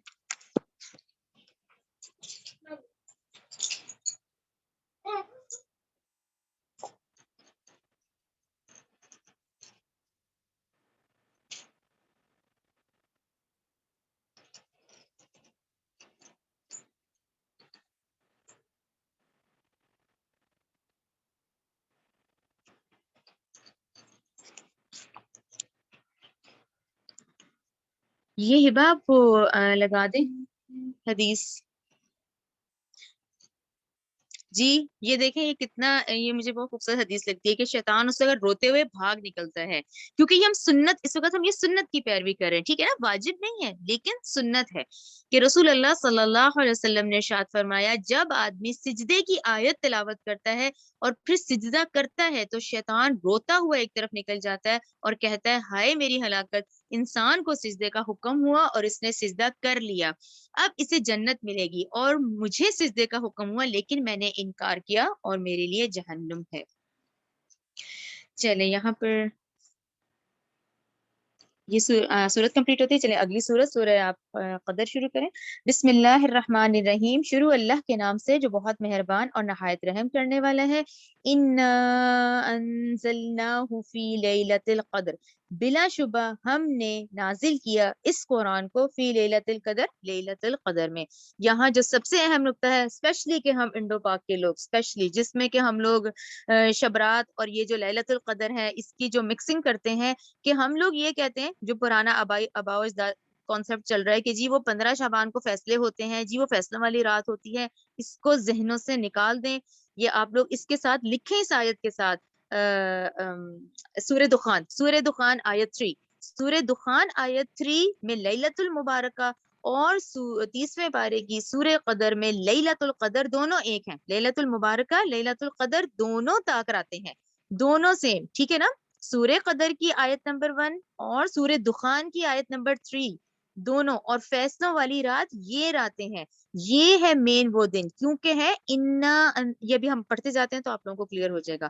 یقیناً ہم نے اتارا اس قرآن کو لیلۃ القدر میں. تو قدر کا مطلب کیا ہے؟ قدر کا مطلب ہے تقدیر، قسمت، عزت، منزلت. یعنی کہ اب یہی بتایا جا رہا ہے کہ ہم نے اس کلام کو لیلۃ القدر میں نازل فرمایا ہے، اور قدر کا مطلب ہوتا ہے تقدیر اور قسمت، ٹھیک ہے. اور یہاں پھر اس کو ریلیٹ کریں سورہ دخان آیت 3 سے، کہ وہاں لیلۃ المبارکہ کہا گیا ہے کہ یقیناً ہم نے نازل کیا اس قرآن کو ایک مبارک رات میں. تو اس پہ یہ صحیح بخاری کی حدیث ہے کہ حضرت ام المومنین حضرت عائشہ صدیقہ رضی اللہ تعالیٰ عنہ بیان کرتی ہیں، ان سے پوچھا گیا یہ کون سی رات ہے؟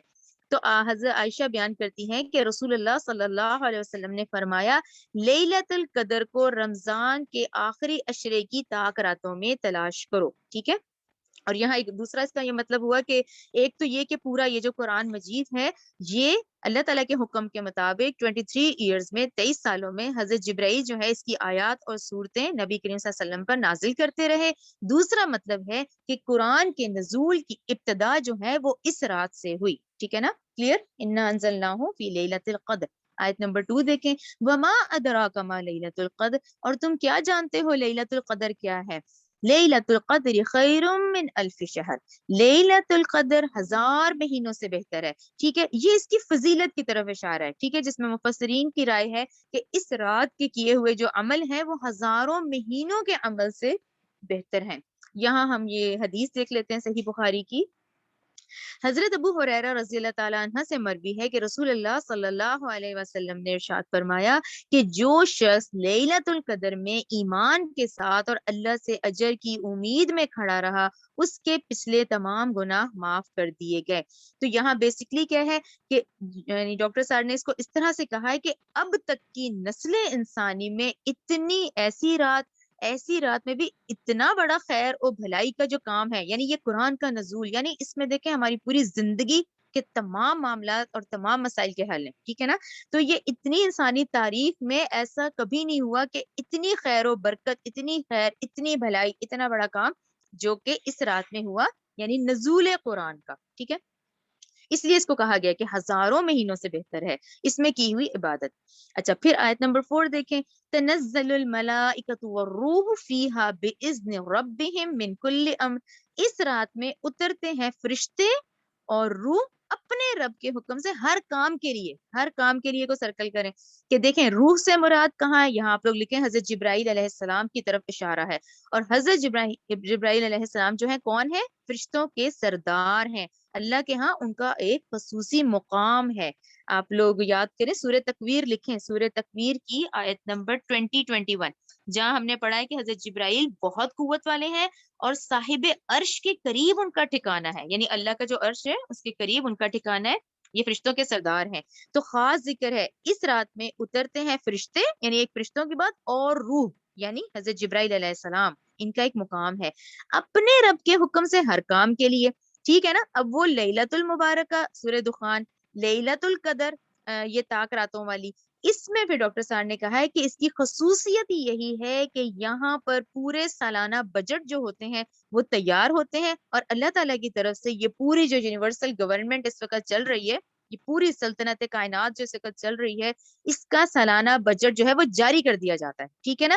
تو یہ ہے وہ رات، یعنی وہ 15 شعبان نہیں، وہ کانسیپٹ غلط ہے، یہ ہے وہ رات جس میں کہ ہماری زندگی کے اگلے سالوں کے فیصلے کر دیے جاتے ہیں، پورا سالانہ بجٹ جو ہے وہ فرشتوں کو ہینڈ اوور کر دیا جاتا ہے۔ تو اس لیے ہے کہ اس رات اترتے ہیں فرشتے اور روح اپنے رب کے حکم سے ہر کام لیے ہوئے، ٹھیک ہے، ہر کام کے لیے اترتے ہیں، یعنی فرشتوں کو ہینڈ اوور کر دیا جاتا ہے آگے، ٹھیک ہے۔ آگے کیا ہے آیت نمبر 5، سلام ہی حتی مطلع الفجر، سراسر سلامتی ہے، یعنی یہ سلامتی کیسے ہے کہ لوگ خوب دعائیں کریں، خوب عبادت کریں، اس کا بہت زیادہ کئی گنا اجر ہے، ٹھیک ہے۔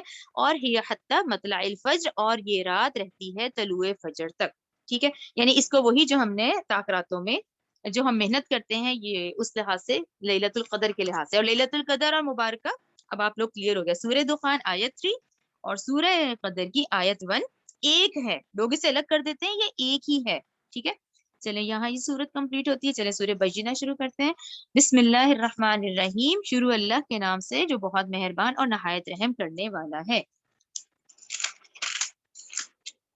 لم یکن الذین، نہیں ہے وہ لوگ جنہوں نے کفروا، کفر کیا، من اہل کتاب، اہل کتاب کو سرکل کریں، ٹھیک ہے نا، یہود و نصارہ کی بات ہو رہی ہے، نہیں تھے وہ لوگ جنہوں نے کفر کیا اہل کتاب میں سے، والمشرکین، اور مشرکین میں سے، ٹھیک ہے، یعنی کفار مکہ، مشرکین کی بات بھی آ رہی ہے، اہل کتاب کی بات بھی آ رہی ہے، نہیں تھے وہ لوگ جنہوں نے کفر کیا اہل کتاب میں سے اور مشرکین میں سے، منفقین، اور رکنے والے کفر سے، حتیٰ یہاں تک کہ تأتیہم البینہ، حتیٰ کہ آئے ان کے پاس واضح دلیل۔ اچھا یہاں جو آیت نمبر 1 ہے اس کے حوالے سے اس کا دیکھیں، ان آیتوں میں نبی کریم صلی اللہ علیہ وسلم کو پیغمبر بنا کر بھیجنے کی وجہ بتائی گئی ہے، یعنی بینہ کا کیا ہے، سورہ بینہ کا جو بیسیکلی مضمون ہے یہ ہے، یہ بتایا جا رہا ہے کہ بھئی جو رسول کو بھیجا جاتا ہے تو یہ وجہ بتائی جا رہی ہے، کیا وجہ بتائی جا رہی ہے کہ آپ صلی اللہ علیہ وسلم کو پیغمبر بنا کر بھیجنے کی وجہ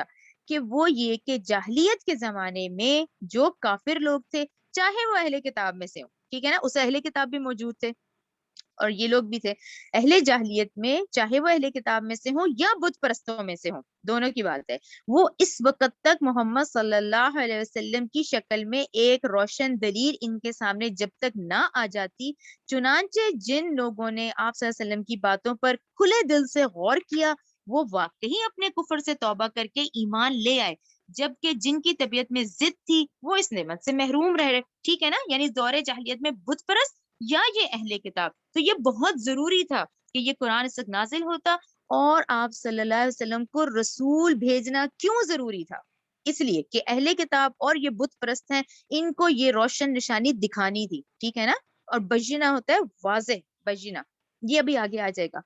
آیت نمبر 2 دیکھیں، رسول یعنی ایک رسول، من اللہ، اللہ کی طرف سے، یتلو وہ پڑھے، صحف مطہرہ، صحیفے پاکیزہ، یعنی آیت نمبر 2 میں ایک رسول ہے جو اللہ کی جانب سے ہے، تلاوت کرتا ہے پاکیزہ اوراق کی، ٹھیک ہے۔ اچھا اگلی آیت دیکھیں، پاکیزہ اوراق کیا ہیں، فیہا کتب قیمہ، یہ صحیفوں میں احکام ہوں گے درست معتدل، ٹھیک ہے نا، ان میں بڑے مضبوط قسم کے احکامات ہیں جو تحریر ہے۔ تو آپ لوگوں کو سمجھ آئے کہ رسول اور کتاب، یعنی ان 3 آیتوں سے ہم دیکھیں تو یہ بینہ کا ورڈ واضح ہو جاتا ہے کہ بینہ کس کو کہتے ہیں، بینہ کا کیا ہے، احکام شریعت، اللہ کی کتاب اور اللہ کا رسول، ٹھیک ہے نا، اللہ کے رسول اور اللہ کی کتاب کا اکٹھا نام بینہ ہے، کلیئر ہو گیا نا، اللہ کا رسول پلس اللہ کی کتاب از اکول ٹو بینہ، یعنی آپ کو ایک بات واضح ہو گئی، تو اس لیے نبی کریم صلی اللہ علیہ وسلم کو مابعوث فرمایا گیا تاکہ تمام احکامات کلیئر ہو جائیں کہ اس میں تمام ہماری زندگی کے احکامات موجود ہیں۔ آیت نمبر 4 دیکھیں، وما تفرق الذین، نہیں متفرق اور مختلف ہوئے، الذین وہ لوگ، اوتو دیے گئے کتاب بھی، الا مگر من بعد اس کے بعد، ما جاءتہم البینہ کہ آئی ان کے پاس واضح دلیل، ٹھیک ہے نا. اب سابقہ امت مسلمہ بنی اسرائیل کے پاس بھی کتاب آئی تھی، ان کے پاس بھی رسول آیا تھا، اس کے باوجود اللہ تعالیٰ نے کہا وما تفرقہ، اس کے باوجود بھی انہوں نے تفرقہ کیا، تفرقہ بازی میں پڑ گئے، ٹھیک ہے نا. تورات بھی آئی، زبور بھی آئی، انجیل بھی آئی، پھر دیکھیں یہودی تھے، پھر وہ نصارہ میں کنورٹ ہو گئے، ٹھیک ہے نا، عیسیٰ کو ماننے والے الگ ہو گئے. پھر ڈاکٹر سار کا کہنا ہے کہ نصارہ میں بھی بہت زیادہ فرقے ہیں، ان میں کنورٹ ہو گئے. اچھا ٹھیک ہے، وہاں تک تو ان لوگوں نے کیا نا، جیسے اخلاقی پستی کا شکار ہوئے. اب جبکہ نبی کریم صلی اللہ علیہ وسلم تشریف لے آئے، یعنی وہ بجنا پھر کنٹینیو ہے. ایک تو رات ہو گئی، اب یہاں کیا ذکر ہے، پہلے آیا بجنا تو بھی انہوں نے تفرقہ بازی میں پڑ گئے. چنانچہ اب اس بجنا کے آنے پہ، یعنی قرآن مجید بجنا کے آ جانے کے باوجود بھی اب یہ کیونکہ اپنی ضد پہ اڑے ہوئے ہیں تو یہ اب سزا کے مستحق ہو چکے ہیں. آج کا اہل کتاب یہود و نصارہ، ان کی کتابوں میں موجود ہے کہ آخری نبی کی تمام نشانیاں، تو اب یہ سزا کے مستحق ہیں، ٹھیک ہے نا. کہ یہ واضح اور مزید، یعنی یہ قرآن بجنا ہے، ٹھیک ہے نا، جس میں کہ دیکھیں ہم نے تمام یہود و نصارہ کے بارے میں ڈیٹیل سے پڑھا ہے، ٹھیک ہے نا. آیت نمبر 5 دیکھیں، وما امیرو، حالانکہ نہیں وہ حکم دیے گئے، الا مگر، لیعبدوا اللہ، کہ وہ عبادت کریں اللہ کی، مخلصین، خالص کرتے ہوئے، لہ الدین، اس لیے کہ اس کی بندگی، حنفاء، یکسو ہو کر، ویقیموا، اور وہ قائم کریں، صلاۃ ویؤتوا الزکاۃ، نماز قائم کریں اور زکوٰۃ ادا کریں. وذالک دین القیمہ، اور یہی ہے دین، صحیح دین. یہ آیت نمبر 5 تو بہت اہم ہے. آیت نمبر 5 کا کیا مطلب ہے؟ آیت نمبر 5 کا بیسکلی مطلب یہی ہے کہ یہ جو ہم کرتے ہیں نا کہ ساتھ ساتھ اللہ کی اطاعت اور ساتھ ساتھ نفس کی اطاعت، تو یہ نہیں ہوگی. اللہ تعالیٰ نے یہاں کیا کہا ہے؟ یکسو ہو کے کرو، ٹوٹل، پوری، صحیح طریقے سے ہر بات ماننی ہے. یہ نہیں کہ اپنی مرضی سے، ادھر اللہ کی اطاعت بھی ہو رہی ہے، ادھر نفس کی اطاعت بھی ہو رہی ہے، ٹھیک ہے نا. تو یہ بیسکلی اس کا مطلب ہے. یہاں پہ وہ حدیث ہے مسلم کی 783 کہ اللہ تعالیٰ کو وہ عمل بہت محبوب ہے جس پر ہمیشگی اختیار کی جائے، اگرچہ وہ عمل بظاہر تھوڑا سا ہی ہو، ٹھیک ہے. مسلم 783. تو یہاں اس نقطے کو ضرور ذہن میں رکھیں. یہ جو دنیا اور یہ سب کچھ لے لے کے چلنا ہے تو وہ پھر اس طرح کی بندگی نہیں ہے. بندگی کیسی ہے؟ حنفاء، یکسو ہو کر، بالکل. اور یہی دیکھیں ہم نے بنی اسرائیلیوں کا پڑھا ہے، آپ لوگ یاد کریں بقرہ 85. بقرہ 85 میں اللہ تعالیٰ نے کیا کہا تھا ان کو، بنی اسرائیلیوں کو، تو کیا تم کتاب کے ایک حصے کو مانتے ہو اور ایک کو نہیں مانتے ہو؟ ٹھیک ہے نا. اس طرح سے کسی بات کو مان لیا، کسی کو نہیں مانا، تو یہ نہیں ہونا چاہیے، بلکہ کیا ہے؟ یکسو ہو کر اطاعت کرنی ہے. آیت نمبر 6 دیکھیں، ان الذین، بلا شبہ وہ لوگ جنہوں نے کفروا، کفر کیا، من اہل کتاب میں سے، والمشرکین، اور مشرکین میں سے، فی نار جہنم، ٹھیک ہے نا، سزا کے مستحق بھی ہو گئے ہیں اس بجنا کے آنے کے بعد. اب پھر وہ کفر یعنی انکار کر رہے ہیں، اہل کتاب والمشرکین، فی ناری جہنم، جہنم میں ہوں گے، خالدین، ہمیشہ رہیں گے، فیہا، اس میں، اولئک ہم شر البریہ، اللہ نے کہا یہی لوگ بدترین خلائق ہیں، ٹھیک ہے. ان الذین، بے شک وہ لوگ، آمنو، جو ایمان لائے، وعملوا الصالحات، انہوں نے نیک اعمال کیے، اولئک ہم خیر البریہ، تو انہوں نے عمل کیے نیک اور یہی لوگ بہترین خلائق میں سے ہیں، ٹھیک ہے. آیت نمبر 8 دیکھیں، جزاؤہم، ان کی جزا، عند ربہم، ان کے رب کے ہاں، جنات، باغات ہیں، عدن، دائمی، تجری، بہتی ہیں، من تحتہا، اس کے نیچے، انہار، نہریں، خالدین فیہا ابدا، ابدا کو ضرور سرکل کریں کہ ہمیشہ رہیں گے ان میں ابد تک. رضی اللہ عنہم ورضوا عنہ، راضی ہوا اللہ ان سے اور وہ راضی ہوئے اللہ سے. ذالک لمن خشی ربا، اور یہ جزا ہے اس شخص کے لیے جو ڈر گیا اپنے رب سے. اچھا، یہاں ڈاکٹر صاحب نے ان دونوں کا کیا ہے کمپیریزن کے بھی، جہاں آج ہم نے آیت نمبر 6 پڑھی ہے، 6 میں اللہ تعالیٰ نے کہا اہلی کتاب اور مشرکین جہنم میں رہیں گے، ہمیشہ رہیں گے، بس.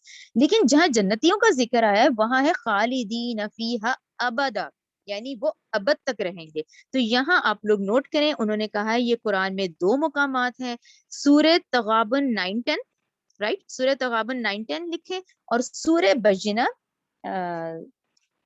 6 اور 8. ٹھیک ہے، 6 میں ان کا 8 میں. تو یہ انہوں نے کہا کہ اس پہ پھر یہی والی بات ہے کہ واللہ عالم. لیکن پھر یہی والی بات آتی ہے کہ جنت اور اس کی نعمتیں تو ابدی ہیں، لیکن جہنم ابدی نہیں ہے، بلکہ ایک ایسا وقت آئے گا کہ اس میں سے اہل جہنم میں سے بھی جن کے اندر کوئی خیر ہوگی ان کو نکال لیا جائے گا، باقیوں کو جلا کر معدوم کر دیا جائے گا اور جہنم کو بھی ختم کر دیا جائے گا. لیکن واللہ عالم، کیونکہ یہ قرآن کے 2 مقامات ہیں، کیونکہ وہاں ابدا یوز نہیں ہوا، یہاں ابدا یوز ہوا ہے. ٹھیک ہے، چلیں بجنا یہاں کمپلیٹ ہوتی ہے. سورہ زلزال شروع کریں. بسم اللہ الرحمن الرحیم. اذا زلزلت الارض زلزالها، اذا زلزلت الارض زلزالها، اور جب زمین ہلائی جائے گی جیسا کہ ہلائی جائے گی. ٹھیک ہے نا. وَأَخْرَجَتِ الْأَرْضُ أَثْقَالَهَا، اور باہر نکال دے گی زمین اپنا بوجھ. ٹھیک ہے، اپنا بوجھ کیا ہے سارا، یعنی وہ تمام حضرت آدم علیہ السلام سے لے کے قیامت تک کے تمام مدفون، وہ تمام انسان وہ جس حالت میں بھی ہوں گے ان کو نکال کر باہر کر دے گی. حتیٰ کہ اب آپ لوگ ذہن میں رکھیں کہ دیکھیں نا یہ ہوائی جہاز، اس میں ایکسیڈنٹس ہو جاتے ہیں. اچھا یہ پانی میں غرق ہو کے لوگ مر جاتے ہیں. یہ جتنے لوگ ہیں نا ان کے ذرات زمین میں ہی ابزارب ہو رہے ہیں، چاہے کوئی خلا میں مرے، چاہے کوئی آسمان میں، چاہے کوئی پانی میں، چاہے کوئی جل کے، اس کی جو ذرات ہے نا وہ سارے زمین میں ہیں. ٹھیک ہے نا. تو زمین اپنے سارے بوجھ نکال کر باہر پھینک دے گی. تو اس میں تمام منتشر ان ذرات کی طرف اشارہ ہے کہ جس حالت میں بھی جس کو موت آتی ہے نا وہ تمام اس زمین نے محفوظ کیے ہوئے ہیں. یہاں آپ لوگ ضرور لکھیں سورہ طٰہٰ 55 آیت نمبر 2 ہے نا، باہر نکال دے گی زمین اپنا بوجھ، اس پہ لکھیں سورہ طٰہٰ 55. اسی زمین سے ہم نے تمہیں پیدا کیا، اسی میں ہم تمہیں لوٹا دیں گے اور اسی میں ہم تمہیں ایک مرتبہ پھر نکالیں گے. چلیے آیت نمبر 3 دیکھیں. وقال الانسان ما لها، اور کہے گا انسان کہ اس کو کیا ہو گیا. آیت نمبر 4 دیکھیں. یومئذ تحدث اخبارها، اس دن یہ اپنی خبریں سنائے گی، اپنی خبریں کہہ سنائے گی. یعنی اللہ تعالیٰ زمین کو بھی بولنے کی صلاحیت دے گا، وہ بھی ہر انسان کے بارے میں خبر دے گی کہ یہ اس کی پشت پر کیا کیا حرکتیں کرتے تھے. ٹھیک ہے نا. ایک تو ہم انسانوں کے اپنے اعضا ہیں، ہم نے پڑھا ہے نا اس میں حامیم سجدہ 21 کہ ہمارے اپنے اعضا بھی ہمارے خلاف بولیں گے. ٹھیک ہے. اسی طرح زمین جو ہے یہ بھی ہم انسانوں کے خلاف بولے گی، اس کو بھی اللہ تعالیٰ بولنے کی صلاحیت دیں گے، یہ بھی سب انسانوں کی خبر دے گی کہ یہ اس نے میرے اوپر کیا کیا کیا ہے. ٹھیک ہے نا. اچھا بِأَنَّ رَبَّكَ أَوْحَىٰ لَهَا، اس لیے کہ اسے اس کے رب نے حکم دیا ہوگا. يَوْمَئِذٍ يَصْدُرُ النَّاسُ أَشْتَاتًا، اس دن لوگ علیحدہ علیحدہ ہو کر نکل پڑیں گے. ٹھیک ہے نا. اشتاتا کا مطلب ہے منتشر، متفرق ہو جانا، منتشر ہو جانا. اس دن لوگ علیحدہ علیحدہ ہو کر نکل پڑیں گے. لِيُرَوْا أَعْمَالَهُمْ، تاکہ انہیں ان کے اعمال دکھائے جائیں. اور یہ سب سے اہم جو اس میں آیت آتی ہے نا سمجھنے کے لیے، وہ آتی ہے سورہ کہف 49 کہ وہ انسان اس دن اپنا نامہ اعمال دیکھ کے کہے گا کہ اللہ اس نے تو نہ کوئی چھوٹی سے چھوٹی چیز کو چھوڑا، نہ کوئی بڑی سے بڑی چیز، اس میں تو سب محفوظ ہے.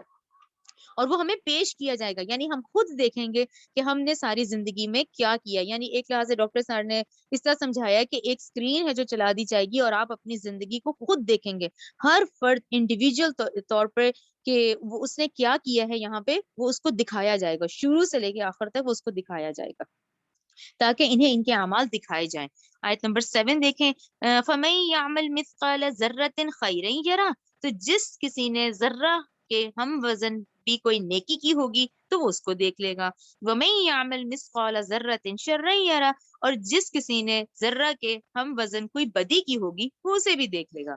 اچھا یہاں ڈاکٹر صاحب نے جو ذرہ کا مطلب بتایا ہے نا، ذرہ کا مطلب انہوں نے یہ بتایا کہ یہ عربک ورڈ ہے نا، ظاہر ہے یہ کرشی لینگویج میں ہے. انہوں نے کہا کہ عربی لغت کے مطابق چونٹی، جو چونٹی کتنی چھوٹی ہے، چونٹی کے انڈے سے نکلنے والے بچے کو ذرہ کہتے ہیں. تو چونٹی اتنی چھوٹی ہے تو اس کے پیٹ میں جو انڈا ہوگا اور اس انڈے سے جو بچہ نکلتا ہوگا اس کو وہ ذرہ کہتے ہیں.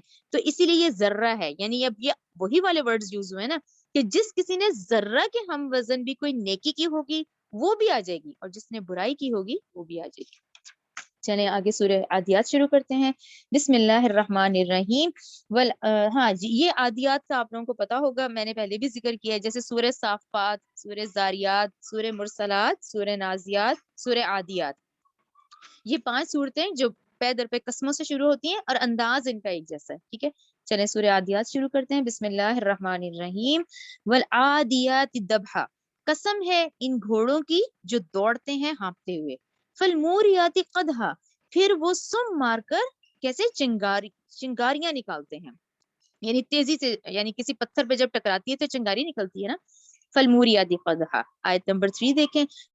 فالمغیرات صبح، اب یہ جو ہے نا فالمغیرات صبح، پھر وہ علل صبح غارت گری کرتے ہیں. اب یہ غارت گری کون کرتا ہے؟ یہ پھر عرب سویلائزیشن ہے، یعنی یہ جو بتایا گیا یہ وہی زمانے جاہلیت میں جو عرب کی تمدن تھا نا، یہ اس کی جھلک ہے کہ لوٹ مار جب کرتے تھے نا غارت گری، تو لوٹ مار اور قتل و غارت گری کیا کرتے تھے؟ صبح کا وقت کرتے تھے کہ بھئی صبح کے ٹائم تو ایسا وقت ہے کہ سب سو رہے ہوتے ہیں، تو غارت گری کا جو وقت چوز کرتے تھے نا وہ رات کا پچھلا پہر ہوتا تھا کہ اس وقت سب سو رہے ہوں گے تو اس وقت حملہ کرو، ٹھیک ہے نا. پھر وہ علل صبح غارت گری کرتے ہیں. فَأَثَرْنَ بِهِ نَقْعًا، پھر وہ اس سے گرد اڑاتے ہوئے جاتے ہیں. آیت نمبر 5 دیکھیں. فَوَسَطْنَ بِهِ جَمْعًا، پھر اس کے ساتھ وہ دشمنوں کی جمعیت کے اندر گھس جاتے ہیں. یعنی آیت نمبر 1 2 3 4 جو ہے یہ ہم نے گھوڑوں کی اس لحاظ سے پڑھی کہ جو اس وقت عرب سویلائزیشن میں غارت گری کرنا، چنگاریاں نکالنا اور سر پر جو گھوڑوں کو دوڑاتے تھے. اچھا پھر اہم نقطہ آیت نمبر 5 میں آتا ہے.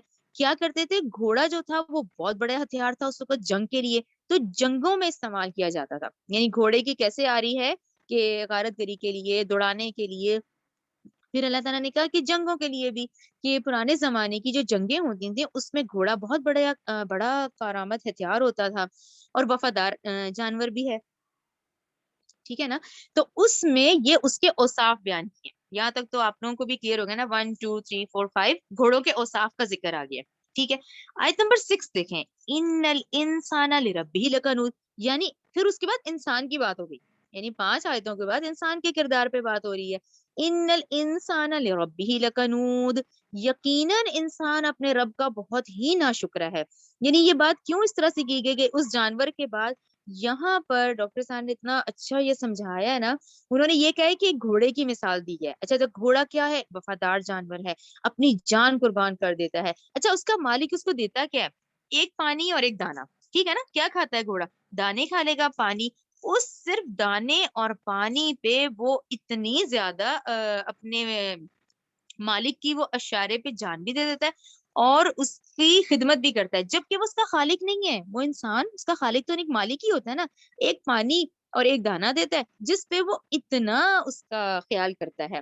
تو اس پہ اللہ تعالیٰ نے کہا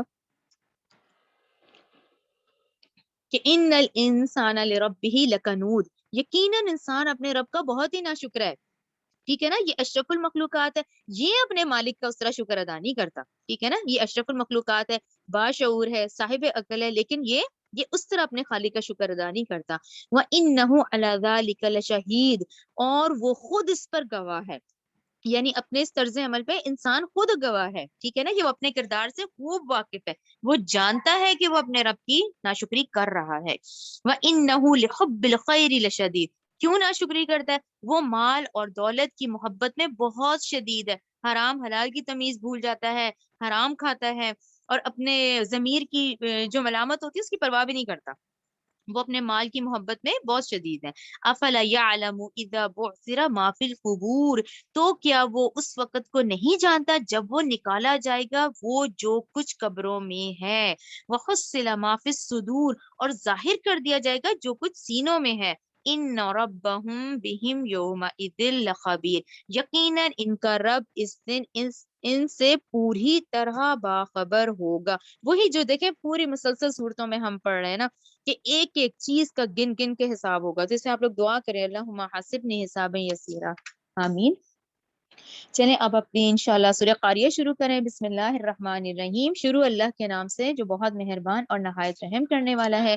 القاریہ، وہ کھٹ کٹانے والی. مل قاریہ، کیا ہے وہ کھٹ کٹانے والی؟ یہاں قاف را عین، قاریہ کا قرع، قاف را عین.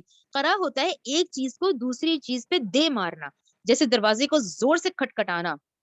تو قاریہ کیا ہے؟ ہولناک حادثہ، عظیم مصیبت، بہت بڑا حادثہ، اس کے لیے قرعہ بولا جاتا ہے، قاف ر عین، ٹھیک ہے نا. یعنی دروازے کو اتنی زور زور سے کھٹکھٹانا، مل قاریہ. وما ادراک مل قاریہ، اور تم نے کیا سمجھا ہے کہ وہ کیا ہے کھٹکھٹانے والی. یوم یکون الناس کالفراش المبثوث، جس دن لوگ بکھرے ہوں گے پتنگوں کی مانند. وتکون الجبال کالعہن المنفوش، اور پہاڑ دھنی ہوئی اون کی مانند ہو جائیں گے. اب عین حالین ہے نا، عین، اس کو دیکھیں رنگ دار اون کو کہتے ہیں. اب دیکھیں اون کیسی ہوتی ہے. اچھا منفوش کیا ہے؟ دھنی ہوئی اون. یعنی پہاڑ اپنی جگہ پہ قائم نہیں رہیں گے بلکہ ریزہ ریزہ ہو کے ہوا میں اڑ جائیں گے. اور جبکہ آپ دیکھیں پہاڑ اس وقت زمین کو سٹیبل کیے ہوئے ہیں، اتنے قوی اور اتنے بڑے ہیں کہ یہ زمین، اللہ تعالیٰ ہم نے پڑھا نہیں ہے کہ پہاڑ نہ ہو تو زمین تو تمہیں ایک طرف لے کے جھک جائے. تو اس وقت پہاڑوں کی کیا کنڈیشن ہوگی؟ اپنی جگہ پہ قائم نہیں ہوں گی، ریزہ ریزہ ہو کے ہوا میں اڑ جائیں گے. فَأَمَّا مَن ثَقُلَتْ مَوَازِينُهُ، تو جن لوگوں کے نیکیوں کے پلڑے بھاری ہوں گے، فَهُوَ فِي عِيشَةٍ رَاضِيَةٍ، تو وہ عیش و عشرت کی زندگی میں ہوگا. وَأَمَّا مَنْ خَفَّتْ مَوَازِينُهُ، اور جس کی نیکیوں کے پلڑے ہلکے ہوں گے، فَأُمُّهُ هَاوِيَةٌ، تو اس کا ٹھکانہ گڑھا ہوگا. وَمَا أَدْرَاكَ مَا هِيَ، اور تم کیا جانتے ہو وہ کیا ہے؟ نارٌ حامیہ، وہ دہکتی ہوئی آگ ہے. اس میں آپ لوگ کہیں اللہم اجرنا من النار، اللہم اجرنا من النار. اچھا اس جو صورتیں ہیں نا، دیکھیں ان میں ترجمہ تشریح تو نہیں، اس میں آپ لوگ یہ ذہن میں رکھیں کہ جو سورہ بنی اسرائیل کی آیت 84 ہے نا، وہ ہے ہمارے شاکلے. ٹھیک ہے نا. اب دیکھیں میرا اپنا ہے نا، ہم سب کے اپنے اپنے، میرا بچپن، میرے ماں باپ، بہن بھائی، رشتے دار، پھر اس کے بعد شوہر، بچے، حالات، یہ ہر ایک کا اپنا اپنا ہے. ہر ایک نے اپنے شاکلے کے مطابق اپنی ذہنی جسمانی صلاحیت کے مطابق ہی نیکی اور بدی کرنی ہے. یہ ذہن میں رکھیں. ٹھیک ہے، نیکی کریں تو خالصتاً اللہ تعالیٰ کے لیے، اور اگر ہم سے برائی ہو گئی ہے، کوئی غلطی ہو گئی ہے تو فوراً پلٹ آئیں، توبہ کر لیں. ٹھیک ہے نا. چلے نیکسٹ سورہ شروع کرتے ہیں. بسم اللہ الرحمن الرحیم. سورہ تکاثر. شروع اللہ کے نام سے جو بہت مہربان اور نہایت رحم کرنے والا ہے. الہاکم التکاثر، تمہیں تو غافل کر رکھا ہے بہتات کی طلب نے. ٹھیک ہے نا. مال، جو دولت، تکاثر، مال کی جمع، ایک دوسرے سے بڑھ جانا، ایک دوسرے پہ بڑھ کے پھر فخر بھی کرنا. ٹھیک ہے نا. یہ ہے، یعنی یہ دولت ہے انسان کو جو کہ تمہیں غافل کر دیتی ہے. سب سے بڑا کیا ہے؟ بہتات. اس کثرت نے ہی تمہیں غافل کر دیا ہے. حتی زرتم المقابر، حتیٰ کہ تم قبروں تک پہنچ جاتے ہو، مرتے دم تک یہ تمہارا پیچھا نہیں چھوڑتی. ٹھیک ہے نا. یہ ہر حوث یہی. اچھا اس پہ وہ جو حدیث ہے وہ آپ دیکھیں صحیح بخاری کی. اگر آدم کے بیٹے کے پاس مال سے بھری ہوئی 2 وادیاں ہوں تو وہ لازماً تیسری وادی کی خواہش کرے گا، اور ابن آدم کے پیٹ کو سوائے مٹی کے اور کوئی چیز نہیں بھر سکتی. ٹھیک ہے نا. یہاں تک کہ تم قبروں پہ پہنچ گئے. اچھا پھر کیا ہے؟ آیت نمبر 3 دیکھیں. کلا سوف تعلمون، کوئی بات نہیں. حتی زرتم المقابر، کلا سوف تعلمون، کوئی بات نہیں، بہت جلد تمہیں معلوم ہو جائے گا. ٹھیک ہے نا. یعنی تمہیں لگ رہا ہے یہ وقت تو بہت تیزی سے گزر رہا ہے. ثم کلا سوف تعلمون، پھر کوئی بات نہیں، بہت جلد تمہیں یہ بات معلوم ہو جائے گی. ٹھیک ہے نا. یہ کیا معلوم ہو جائے گا؟ یہی، یہ جو تکاثر، جو تمہیں یہ اتنا مال ملا ہوا ہے، جس نشے میں تم مست ہو، تمہیں بہت جلدی پتہ چل جائے گا. یعنی اپنی زندگی میں تم موت کا تو تصور ہی نہیں نہ کر رہے، تو بہت جلدی تمہیں پتہ چل جائے گی یہ والی بات. آیت نمبر 5 دیکھیں. کلا لو تعلمون علم الیقین. آیت نمبر 6 دیکھیں. لترون الجحیم، یعنی کہ کوئی بات نہیں، کاش کہ تم علم یقین کے ساتھ جان لیتے. اچھا اس کو میں بھی ایکسپلین کرتی ہوں. کاش کہ تم علم یقین کے ساتھ جان لیتے. لترون الجحیم، تم جہنم کو ضرور دیکھ کے رہو گے. ثم لترونها عین الیقین، پھر تم اس کو عین الیقین کے ساتھ دیکھو گے. ثم لتسألن یومئذ عن النعیم، پھر اس دن تم سے ضرور پوچھا جائے گا ان نعمتوں کے بارے میں. ٹھیک ہے. یہ جو ہمیں نعمتیں ملی ہوئی ہیں نا جتنی، ان سب کا ہم نے حساب دینا ہے. اچھا یہاں ڈاکٹر صاحب نے اس کو بڑا خوبصورت سمجھایا ہے. دیکھیں آیت نمبر 5 میں آپ لوگ سرکر کریں علم الیقین کو. ٹھیک ہے نا. علم الیقین کیا ہوتا ہے اور عین الیقین کیا ہوتا ہے؟ عین آنکھ کو کہتے ہیں نا، آنکھوں سے دیکھنا اور علم سے دیکھنا. اس کو انہوں نے دیکھے بڑی خوبصورتی سے اور بڑی آسان اگزامپل سے سمجھایا، وہی آپ لوگ ذہن میں رکھیں. انہوں نے کہا ہے کہ اگر آپ دور سے دھواں اٹھتا ہے، ٹھیک ہے نا، آپ کا فوراً دماغ کیا کام کرتا ہے؟ دھواں کا مطلب وہاں آگ لگی ہوئی ہے. ٹھیک ہے نا. انہوں نے کہا دھوئیں کا مطلب آگ ہے، یعنی یہ علم ہو گیا نا، علم الیقین کہ بھئی مجھے یقین ہے کہ بھی آگ ہی لگی ہے، دھواں اٹھ رہا ہے تو آگ لگی ہے. ٹھیک ہے نا. اچھا اب آپ اس کے پاس چلے گئے، جب آپ نے آگ کو اپنی آنکھ سے دیکھ لیا تو یہ عین الیقین ہو گیا. ٹھیک ہے نا. اب بالکل پاس چلے گئے، آنکھ سے بھی دیکھ لیا. اب اس کے پاس اور قریب گئے اور حرارت آئی یا چھو لیا یا غلطی محسوس ہو گیا, تو یہ کیا ہے, یہ حق الیقین ہو گیا. ٹھیک ہے نا, یعنی علم الیقین علم ہوا, عین الیقین آنکھ سے دیکھا, حق الیقین بالکل آخری درجے کا کہ اب تو یقین ہو گیا. تو یہ اللہ تعالیٰ نے جہنم کو سمجھانے کے لیے کہا ہے کہ تم شعور رکھ لو, یہ تم علم الیقین کے ساتھ جانو گے اور جب دیکھ لو گے تو تمہارا عین الیقین ہوگا. تو اللہ تعالیٰ ہمیں اللہم اجرنا من النار, کہ اللہ تعالیٰ ہمیں ہدایت پر ہی رکھے. ٹھیک ہے نا, اور اس دن پھر تو اللہ تعالیٰ نے کہا تم سے ایک ایک نعمت کا حساب دیا جائے گا. ٹھیک ہے نا, تو یہ دنیا دارالامتحان ہوگی.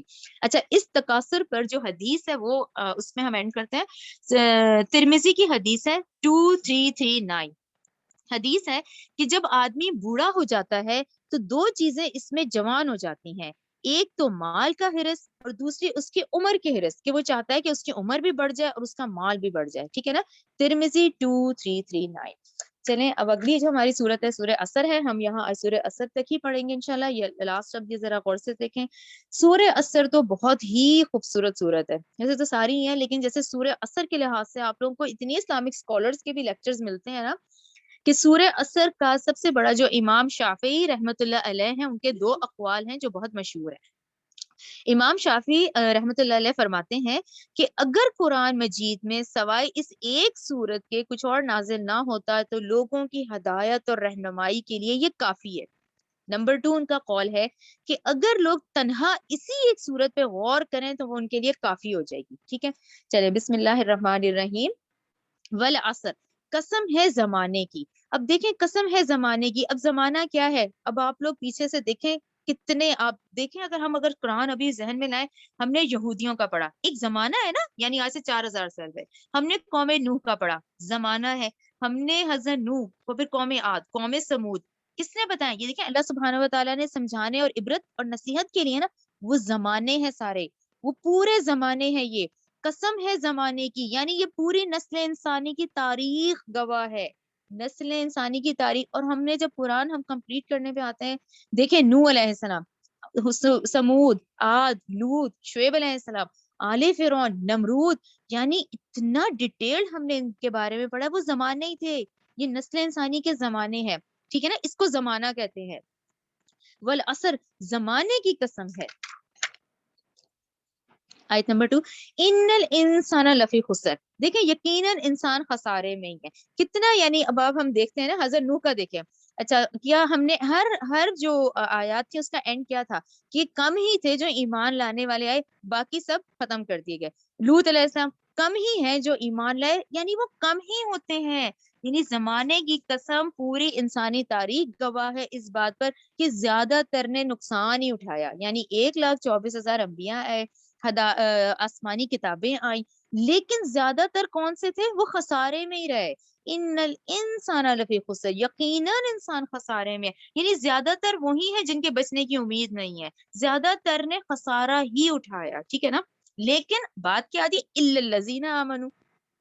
آیت نمبر 3, الا الذین, سوائے وہ لوگ جو کہ آمنو, نمبر 1 ایمان لائے, وعامل الصالحات, نمبر 2 انہوں نے نیک اعمال کیے, نمبر 3 وتواصوا بالحق, ایک دوسرے کو حق کی وصیت کی, وتواصوا بالصبر, اور ایک دوسرے کو وصیت کی تاکید کی, یعنی صبر کی تاکید کی. اس پہ آپ وہ نوٹ لگا دیں ہبا ذرا. تو یہ اب دیکھیں ڈاکٹر اسرار, ڈاکٹر ذاکر نائک, ان لوگوں کے آپ لوگ سنیں ضرور, لکھیں آپ لوگ سورہ عصر. ڈاکٹر ذاکر نائک نے جتنا خوبصورت سمجھایا ہے, ڈاکٹر اسرار نے جتنا خوبصورت سمجھایا ہے. ڈاکٹر اسرار نے, آپ ویسے تو لیکچر ضرور سنیں ان لوگوں کے.